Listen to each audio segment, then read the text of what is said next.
দেখো অঙ্কটা দেখতে পাচ্ছ তোমরা সবাই? না দেখতে পাবে না, দেখো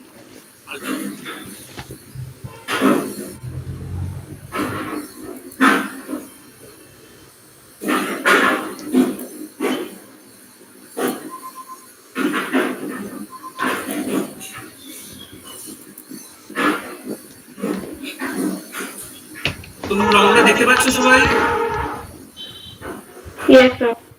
আচ্ছা, এবার অঙ্কটা দেখো তোমরা। এটা এসেছিল 2016 ক্যালকাটা ইউনিভার্সিটি বিকম অনার্স 2016, বা এই অঙ্কটা তোমরা স্ক্রিনশট নিয়ে নিতে পারো, ছবি তুলে নাও, এই অঙ্কের ছবি তুলে নাও আর লিখে রাখো এটা এসেছিল কলকাতা বিশ্ববিদ্যালয়ের 2016 এর অঙ্ক। ঠিক আছে, আমরা এবার আস্তে আস্তে করে অঙ্কটা পড়ি, তারপর আমরা শুরু করব how to solve the problem. From the following particulars of a company, ascertain the value of goodwill under the following methods: 3 years purchase of super profit, capitalization method, an annuity of super profit method, when present value of an annuity of ₹1 for 3 years at 10% interest is 2.49. কি particular দেওয়া আছে?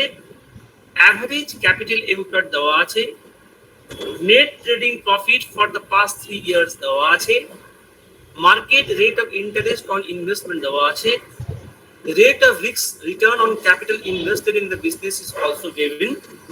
The profit included non-recurring profit on average basis of ₹2,000, out of which it was considered that even non-recurring profit had a tendency to be recurring and an average rate of 1,200 per year.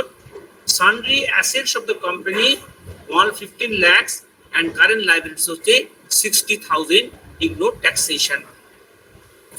See, average capital employed is also given in the problem. দেখতে পাচ্ছ? যদি average capital এমপ্লয়েডটা না দেওয়া থাকতো, জেনে নাও, আমি বলে দিচ্ছি। অনেক সময় অঙ্কেতে অ্যাভারেজ ক্যাপিটাল এমপ্লয়েডটা বলে যে find out average capital employed. Then how will you find out average capital employed? How will you find out average capital employed? Already I have told you or discussed in my earlier classes, how will you find out capital employed? Capital employed means assets minus liabilities. But when you will consider the assets, do not consider any fictitious assets. Do not consider any fictitious assets, first of all. Secondly, if there is any non-trade investment, that non-trade investment should not be considered. So naturally, in this way, you can find out the capital employed of the business. But in this particular problem, sometimes you may be asked to find out the average capital employed. Then what you have to do? You have to adjust the profit of the year. That is half year's profit to be added with the opening capital employed. Half year's profit to be added with the opening capital employed to find out the average capital employed. If সম্ভব হয় এটা দেখিয়ে দেবো আমি, how will you find out the average capital employed? But in this particular problem, average capital employed is already given in the problem. So here the sundry assets of the company and current liabilities, although given, but that will not be used because already we have already capital employed is given in the problem. Now what you have to do, you have to find out the average maintainable profit, then you have to find out your super profit, and then you have to find out the goodwill, because goodwill is the 3 years purchase of super profit. So just I'm telling you one by one, step 1, step 2 and step 3, and then solve the problem.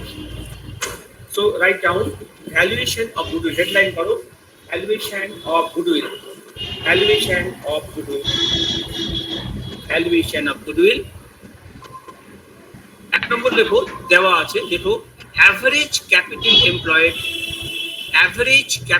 employed in the business, average capital employed in the business. What is the amount? Amountটা কত দেওয়া আছে? average capital 14 lakh, এটা দেওয়া আছে, না দেওয়া বার করতে হতো, ওই জন্য আমি এক নম্বর দিলাম। যদি না দেওয়া থাকতো তাহলে তোমাকে অ্যাভারেজ ক্যাপিটাল এমপ্লয়েডটা বার করতে হতো, যদি বলে দেয়। যদি কিছু না বলে থাকে তাহলে কিন্তু ক্যাপিটাল এমপ্লয়েড, বলা থাকলে যদি পোস্টে স্পেসিফিক্যালি বলা থাকে যে find out the average capital employed, then you will find out. Otherwise, you have to find out the capital employed. And how will you find out the capital employed? Already I have shown in my last class. Is it clear? Secondly, you have to find out the normal profit rate. Dekho, rate of the normal profit. Find out the normal profit. Find out the normal headline. Karo normal profit. Normal profit. Normal profit.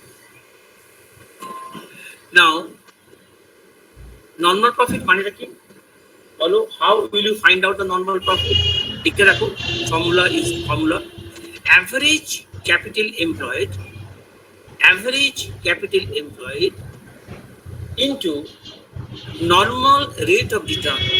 Average capital employed into normal rate of return. But in this particular problem, normal rate of return is not given in the problem. You have to find out.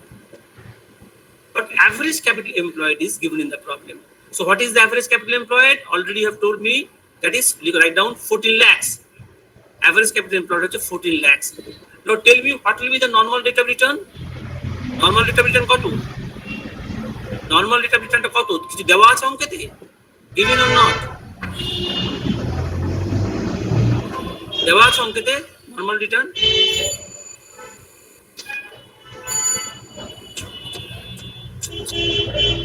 Normal return টা কত বলো? What is, tell me, what is the normal rate of return?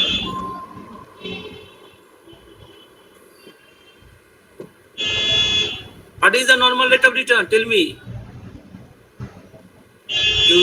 আমার কথা শুনতে পাচ্ছ? Yes or no?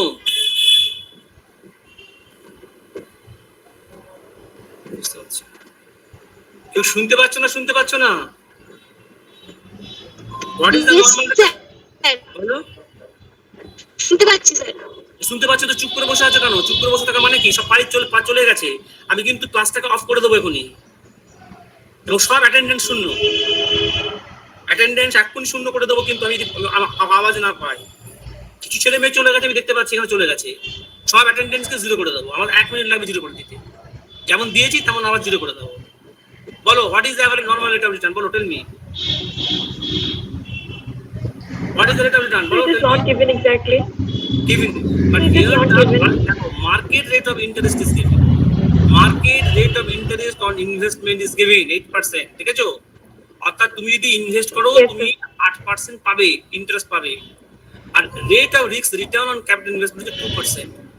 তাহলে এই দুটো যোগ করতে হয়। মনে রাখবে, এরকম দেওয়া থাকলে যোগ করতে হয়। লিখে রাখো, নর্মাল রেট অফ রিটার্ন হচ্ছে, লিখে রাখো 8% প্লাস 2%, তার কত হয়? কত পার্সেন্ট? 10%. হ্যাঁ, কত পার্সেন্ট? 10%. তাহলে average capital employed is 14 lakhs into 10%. So what is the normal profit? What is the normal profit? Hello, what is the normal profit? 1,40,000. 1 lakh. আমি এই আফটার ক্লাসের পরে আমি অ্যাটেন্ডেন্স আবার ডাকবো। আমি বুঝতে পেরেছি অর্ধেক ছেলে মেয়ে বেরিয়ে গেছে। আমি অ্যাটেন্ডেন্স ডাকবো, আবার সেকেন্ড টাইম ডাকবো। যারা যারা চলে গেছে ওগুলো গোল করে দেবো আমি। I will inform the college that the students are cheating the college.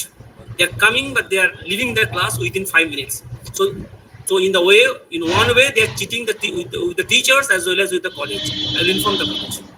মানে ভদ্রতার কোনো জায়গা নেই যে আমি সবাইকে অ্যাটেন্ডেন্সের জন্য লাস্টে দেওয়া উচিত। But in spite of that, I am giving you attendance at the beginning of the class. But henceforth, if it continues, then I will also give you the attendance at the last. থাকলে হবে, নালে পাবে না attendance. Cheating করা চলবে না। কত হয় বলো? Normal profit 1,40,000. Yes, normal profit হচ্ছে 1,40,000.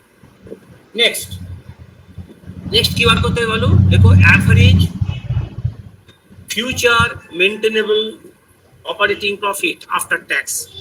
Average future maintainable operating profit after tax. Average future maintainable operating profit after tax. That we will calculate. এটা আমরা বার করব। এবার দেখো, what is the average profit? বার করো, প্রথম লাগে লিখো average profit. বলো, average profit of the last 3 years দেখো দেওয়া আছে 2,15,200, প্লাস 1,81,400 প্লাস 2,25,000, 3 থেকে যোগ করে 3 দিয়ে ভাগ করলে হবে average profit for the last year. বার করে বলো হোয়াট ইজ দ্য অ্যামাউন্ট, বলো। So 3,10,800. 2 লাখ কি করে হবে, 3 থেকে যোগ করে যদি 3 দিয়ে ভাগ করলে কখনো 3,10,000 হয় অ্যাভারেজ প্রফিট? অ্যাভারেজ মানে কি, অ্যাভারেজ রিপ্রেজেন্টেটিভ। 3,10,000 তো কোনো প্রফিটের ফিগারই নেই, এই তুমি বার করলে অ্যাভারেজ। অ্যাভারেজ মানে কি, 3 মাঝামাঝি কোনো জায়গায় হবে। তুমি 3,10,000 কি করে বললে মুখ দিয়ে, বা বললে কি করে তুমি মুখ দিয়ে? Sir, 2,07,200. Yes, 2,07,200 is the average profit. So average profit is equal to, that is the representative. যে কোনো একটা জায়গায় মানে তার লোয়ার বাউন্ডারি হচ্ছে 1,81,400 আর আপার বাউন্ডারি হচ্ছে 2,25,000, এর মাঝামাঝি কোথাও হবে, সেটা হলো 2,07,200, 2,07,200. That is the average profit. Now এবারে কি বলছি বলো, এই যে এই প্রফিট গুলো কোথায়, কিছু বলার নেই, ধরে নিচ্ছি ট্যাক্সের পরেই দেওয়া আছে। তারপরে ধরে নেওয়া হচ্ছে it has been assumed that, কারণ ট্যাক্স রেটটা দেওয়া নেই, বুঝছো, tax rate is not given in the problem, so it has been assumed that it has been paid, it has been given after the tax. যেহেতু tax rate নেই, আমরা আর tax রেটটাকে picture আনলাম না, থাকলে কিন্তু করতে হতো, নেই মনে ছেড়ে দিলাম, লিমিট। এবার লেখো, খেয়াল করে দেখো কি বলছি, the profit included non-recurring profit on average basis of rupees 2,000, out of which it was considered that even non-recurring profit had a tendency to be recurring at an average rate of rupees 1,000 to 1,200 per year. আগে বলো তো কোন প্রফিটটা আমরা নিই, recurring না non recurring? কোন প্রফিটটা আমরা বিবেচনা করছি, রেকারিং প্রফিট না non recurring profit? Recurring. Recurring, yes. তাহলে এর মধ্যে বলছি যে out of 2,000, 1,200 may be converted into recurring. তাহলে কোনটা, তার কত টাকা রেকারিং হবে না, নন রেকারিংটা কতটা হবে? What is the non recurring expected non recurring profit কত? What is the expected non recurring profit? 800. 800 লিখো, লেস non-recurring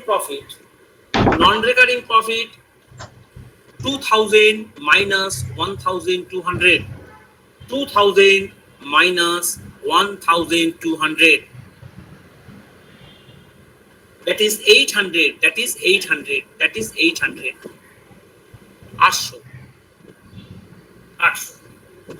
তাহলে 800টা বাদ দিয়ে দাও, from 2,07,200 বাদ দিয়ে দাও, বাদ দিলে কত হয়? What is the amount? 2,06,400. 2 lakh. তাহলে এটা কি বেরোলো লেখো, অ্যাডজাস্টেড, আমরা অ্যাডজাস্ট করে দিলাম, adjusted future maintainable operating profit after tax. আবার বলছি, adjusted future maintainable profit after tax. What is the amount? 2,06,400, 2,06,400.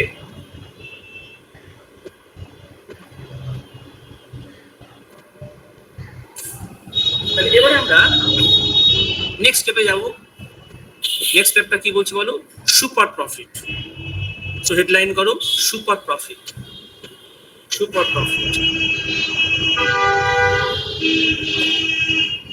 তাহলে আমরা কি বার করেছি বলো, লেখো। আচ্ছা, এই যে 2,06,400টা কি অ্যাভারেজ তো নাকি? এটা অ্যাভারেজ, ওটা আমরা ওটা লিখে রাখো তো, আমরা ভুলে যেতে পারি, কারণ অ্যাকচুয়াল ফিগার তো আমরা পাইনি, অ্যাভারেজ। ওটা বলো না, adjusted average future maintainable operating profit after tax. তাহলে অ্যাকচুয়ালি অ্যাভারেজ বার করছি আমরা, এক্সাক্ট ফিগার তো আমরা জানি না, অ্যাভারেজ। তাহলে এবারে লেখো, সুপার, হেডলাইন করো সুপার প্রফিট। তাহলে সুপার প্রফিটটা কিভাবে বার করবো, লেখো এবারে, average future maintainable operating profit, average future maintainable operating profit minus normal profit minus normal profit. বার করো average future maintainable operating profit after tax minus normal profit minus normal profit minus normal profit. বার করে ফিগারটা বলো, what is the amount of super profit? 66,400. কত? 66,400 is the super profit. 66,400 is the super profit. Correct. এবারে আমরা কি বলছি বলো, what is the value of goodwill? এক নম্বর দাও, 3 years purchase of super profit. দেখো value of goodwill under super profit method. Headline করো, value of goodwill under super profit method is equal to 66,000. আগে লিখে দিতে হয়, লিখে দাও, super profit into number of years purchase,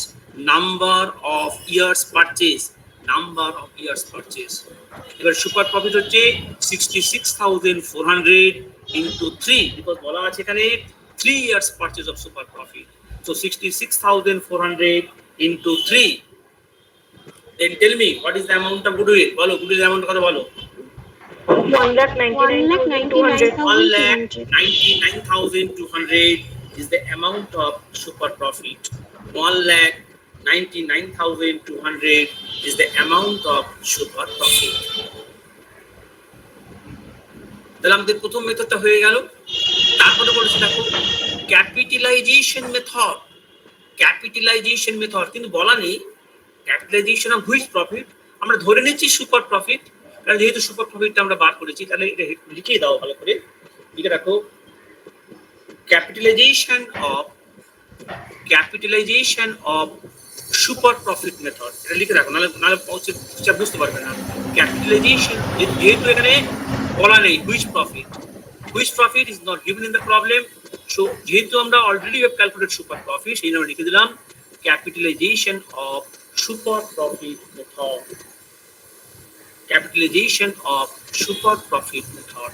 লেখো তাহলে কি করে বার করবো, লিখে রাখো সুপার প্রফিট, লিখে রাখো। তাহলে কি লিখলে বলো, ভ্যালু অফ গুডউইল, কিন্তু আমরা করছি কিন্তু গুডউইলের ভ্যালু, বুঝেছো? Value of goodwill is equal two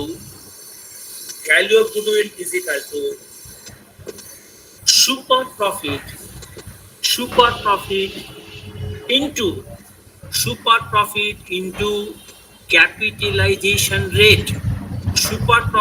into capitalisation rate.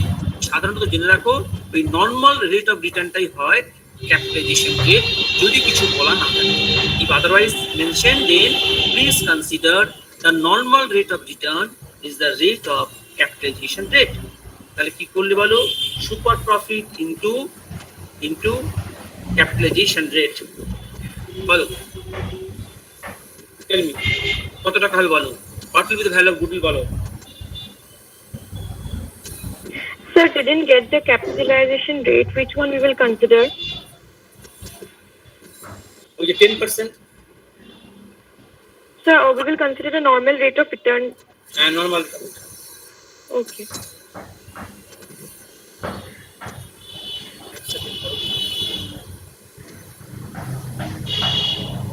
19,920.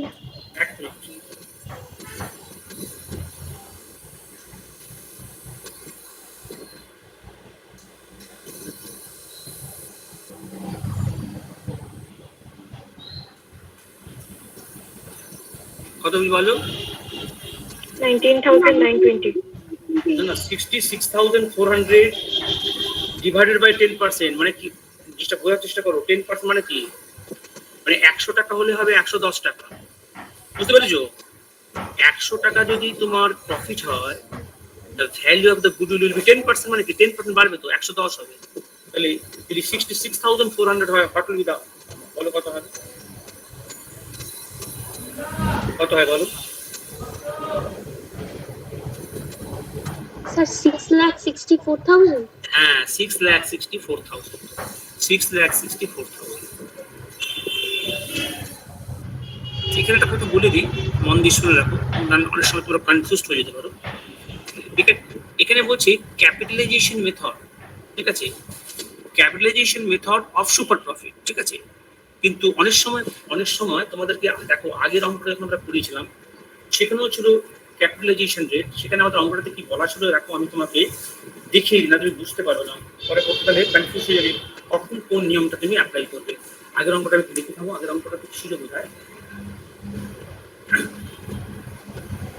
বলছি 1 সেকেন্ড আমি দেখে বলে দিচ্ছি।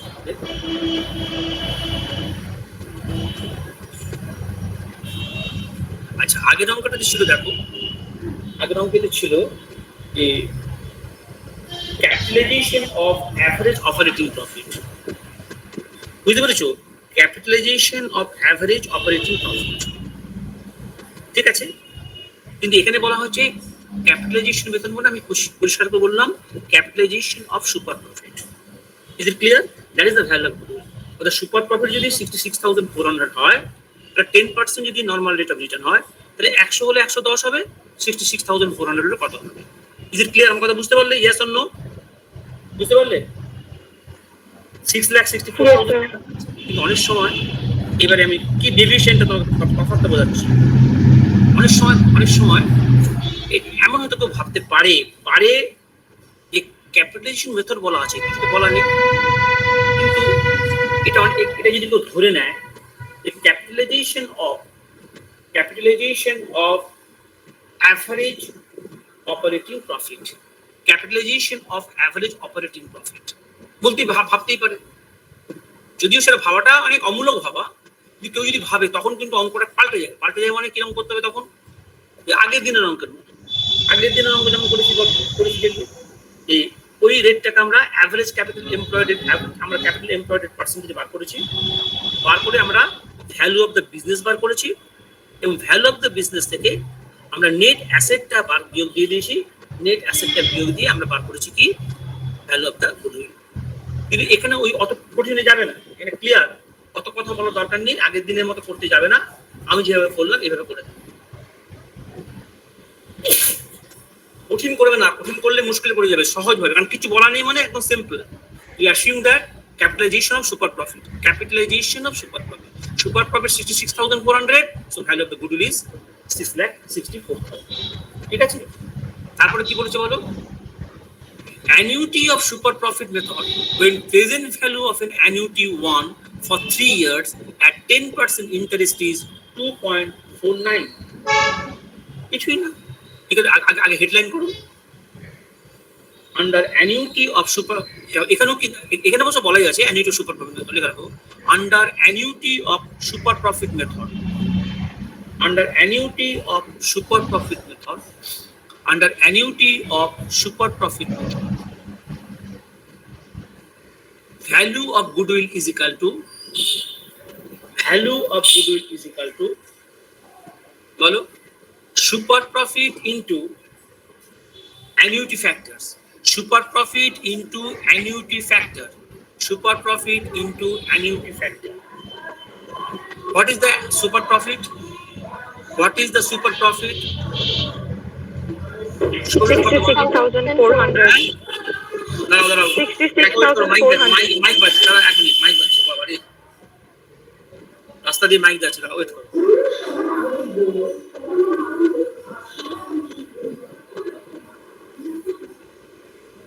এবারে বলো, তাহলে সুপার প্রফিট হচ্ছে 66,400, and what is the annuity factor? 2.49. 2.49, very good, into 2.49, গুণ করে বলো, what is the amount?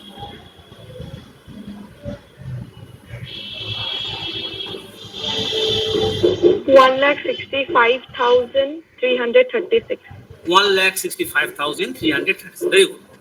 তাহলে আমরা দেখো সব রকম মেথড শিখে গেলাম, average profit method, super profit method, capitalisation method, annuity method, অর্থাৎ গুডউইলের সুপার প্রফিট মেথডের প্রথম দিনের অঙ্ক করেছিলাম, যত রকম হয় আমরা তত রকম অঙ্ক শিখিয়ে দেব, ঠিক আছে। তাহলে আমরা গুডউইলটা হয়ে গেল, এবারে আমরা আসবো ভ্যালুয়েশন অফ শেয়ারে। আচ্ছা, ভ্যালুয়েশন অফ শেয়ার আসার আগে আমি কিছুটা থিওরিটিক্যাল ডিসকাশন করি, কারণ থিওরিটিক্যাল ডিসকাশন না করলে অঙ্ক করতে পারে না। আমি কিছুটা বলে রাখি, তারপরে আমি তোমাদেরকে ভ্যালুয়েশন ছাড়া অঙ্ক বসে দেখাবো। কিছু কিছু বেসিক জিনিসগুলো পরীক্ষায় পড়বে, অনেক সময় পরীক্ষায় দেওয়া হবে, তখন তোমরা কিন্তু না পড়ে গেলে, যদি অফলাইনে হয় তখন তার বই সামনে পাবে না, তখন আর কোথা থেকে লিখবে, তখন তো ফেল করে যাবে। যেমন ধরো তোমরা লিখে রাখো, এইগুলো পড়বে, লিখে রাখো, circumstances requiring valuation of shares, circumstances requiring valuation of shares, মানে কোন কোন অবস্থায় আমরা ভ্যালুয়েশন অফ শেয়ার করি, কোন কোন সিচুয়েশনে আমরা ভ্যালুয়েশন অফ শেয়ার করি, জাস্ট নামগুলো মনে রাখবে, এগুলো জিজ্ঞেস করো অনেক সময়, বা আমি যখন ইন্টারনাল এক্সামিনেশন দেবো তখন কিন্তু আমি জিজ্ঞেস করতে পারি। আমি যদি বললাম না ক্লাস করা ভেরি ইম্পর্টেন্ট, ক্লাস না করে তুমি জানতে পারবে না আমি কি পড়াচ্ছি। Circumstances recurring valuation of shares কখন কখন হতে পারে বলো? আমি দু একটা পয়েন্ট বলে দিচ্ছি, বই পড়ি। যেমন ধরো fresh issue of share, fresh issue of share হতে পারে, ফ্রেশ ইস্যু অফ শেয়ার বা issue of share for acquisition of assets, issue of share for acquisition of asset পড়বে, বইয়ে আছে, লেখা আছে, 3-4টে পড়ে রাখবে। আমি যে কোনো একটা জিনিস জিজ্ঞেস করতে পারি, ইন্টারনাল এক্সামিনেশনে আমি কিন্তু জিজ্ঞেস করতে পারি, বলে দিলাম। Sir, the issue of shares. বলো কি বললে বলো? Sir, can you repeat the second point? হ্যাঁ, issue of share for acquisition of assets, for acquisition of assets. আরো অনেক পয়েন্ট আছে, আমি অতটা ডিটেলস আর থিওরিটিক্যাল যাচ্ছি না, ভালো লাগবে না তোমার শুনতে। তুমি তো বই পড়ো, শুধু বই পড়তে হবে না, বই পড়লে তুমি জানবে কি করে। আমি একটা দুটো এক্সাম্পলে বলে দিলাম, এগুলো একটু পড়বে, বুঝেছো? এটা মানে যে পয়েন্টটা পড়বে সেটা হচ্ছে বলো কোনটা, the circumstances recurring valuation of shares.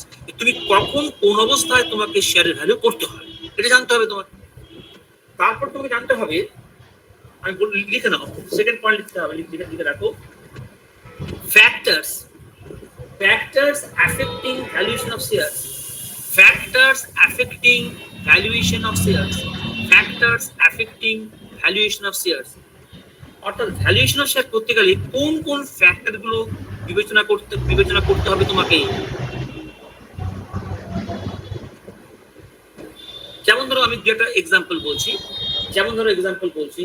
Value of net assets, value of net asset you have to find out value of net asset. Next, profit earning capacity of the business, profit earning capacity of the business. Number of shares outstanding সব বই লেখা আছে, number of shares outstanding. Nature of the industry, risk factor, uncertainty factor, government policies. So এইগুলো কিন্তু তোমাকে মাথায় রাখতে হবে।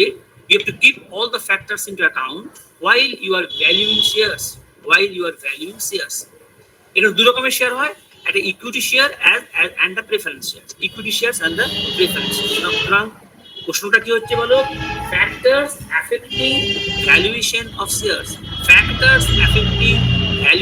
shares, very important for your internal examination। এইবারে মেথডস অফ ভ্যালুয়েশন, এবার কতগুলো মেথডস আছে লিখে রাখো, এক এক করে লিখে রাখো, আমরা পড়াবো। নেট অ্যাসেট অবলিক দিয়ে ইন্ট্রিনসিক, একে বলে ইন্ট্রিনসিক ভ্যালু মেথড, অনেকে বলে নেট অ্যাসেট ভ্যালু মেথড, অনেকে বলে ইন্ট্রিনসিক ভ্যালু মেথড, একই method. Intrinsic, INTRINSIC, intrinsic value method or net asset value method, একই মেথড। নেক্সট লিখে রাখো yield method, YIELD, yield method, yield method। তারপর লিখে রাখো fair value method,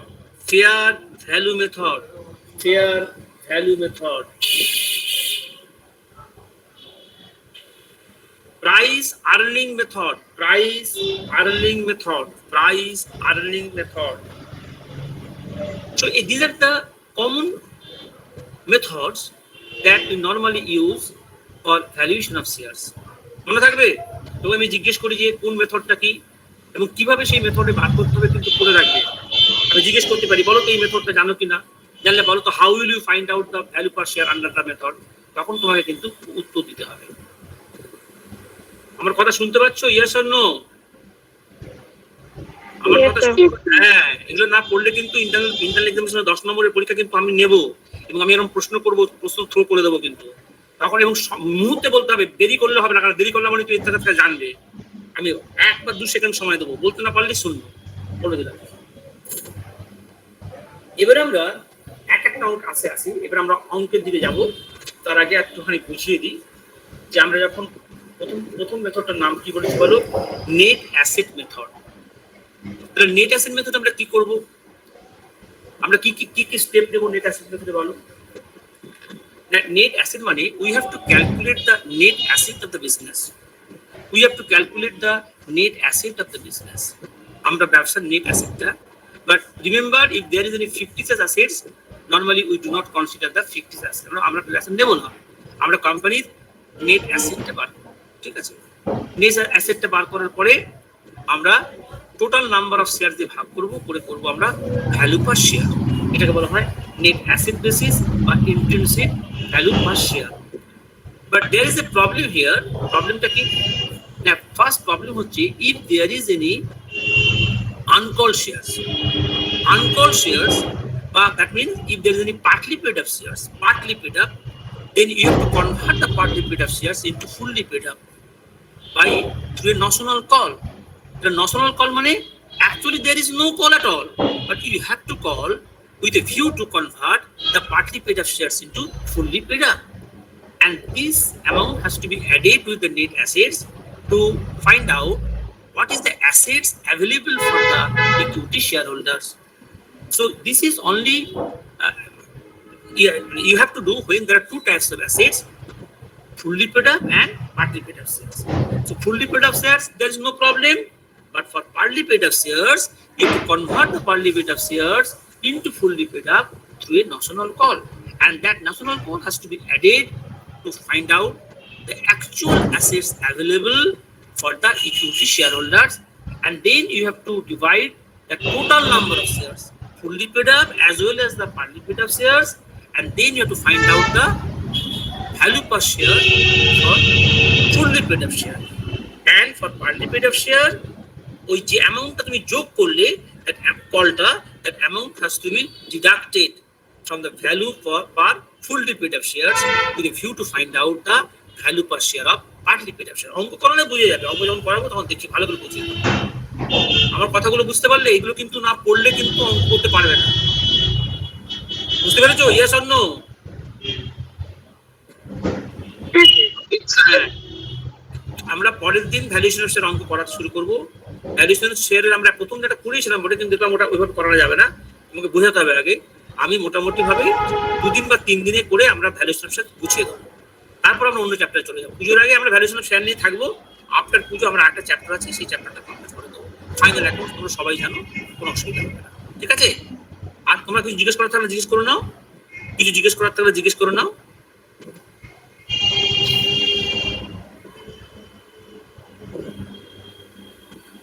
Any question from any students? Any query? কিছু জিজ্ঞেস করার আছে? আমি স্টপ করছি, শেয়ারিংটা স্টপ করে দেখছি সিচুয়েশনটা। No sir, no doubt. দেখছি, 1 সেকেন্ড দাঁড়াও, আমি বুঝে দিচ্ছি। বলে কারো কিছু জিজ্ঞেস করার নেই তো? No sir. No sir. তাহলে আমি কিন্তু বারংবার বলে দিচ্ছি, কিন্তু আমি কিন্তু ইন্টারনাল পরীক্ষায় কিন্তু সবসময় যে অঙ্ক তো করানো যাবে না, 1 নম্বর 2 নম্বরের জন্য আমি থিওরি জিজ্ঞেস করবো, বলতে পারলে, এবং সঙ্গে সঙ্গে তুমি ভিডিও অন কল করবে, আমি তোমাকে দেখবো, উত্তর দিলে নম্বর পাবে, না হলে কিন্তু শূন্য হয়ে যাবে। আমি কিন্তু বারবার বলে দিচ্ছি, একটু পড়াশোনা করো, একবারে ফাঁকিবাজি লাইনে আর হেঁটো না, তাহলে কিন্তু বিপদে পড়ে যাবে, ঠিক আছে? So thank you all for cooperating the class. Next day আমরা আর 1, 2 বা 3টে ক্লাসে আমরা ভ্যালুয়েশন অফ শেয়ারটা শেষ করে দেবো। টার্গেটটা হচ্ছে বিফোর পূজার আগে আমরা ভ্যালুয়েশন অফ শেয়ার শেষ করে দেবো। After Puja we will start new chapter, that is final account. ওটা তো তোমরা সবাই পারবে করতে, শুধু আমি অ্যাডজাস্টমেন্টগুলো দেখে দেবো, ঠিক আছে? Thank you all, thank you all. Thank you, sir. Thank you, sir. Thank you sir. Thank you sir. Sir.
sir.